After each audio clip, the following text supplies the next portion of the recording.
Jason, welcome back from Argentina. You had a couple of days to think about the tournament. What are your reflections? Overall, it was obviously a good effort by the boys. We worked really hard through those pool stages and that semi-final, and we're a man down for a couple of games there as well, which took a lot of juice out of the tank. But bitterly disappointed with the final to fall so short when we had our chances. Just really gutted by it. Fraser, welcome back. Has it all sunk in, I guess, the last few weeks?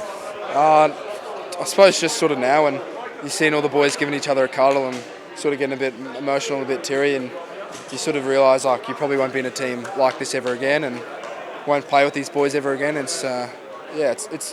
Yeah, it's a weird feeling, I suppose. There were a lot of cards handed out throughout the tournament, that sort of thing. What have you made of that officiating of the high tackles and those sorts of rules? Yeah, I've said previously, like I'm all for protecting the boys with the high tackle law, definitely. But it's definitely refereed harshly over there, and if you have a look at the number of red cards across the tournament, just not with our football team, compared to the suspensions that are being given out, you're really questioning whether red cards were the maximum penalty in the first place. And being a World Cup, you don't want to see teams and games being affected by teams being down to 14 men and 13 men at times. So I'm all for protecting the boys, but I think they went overboard with it.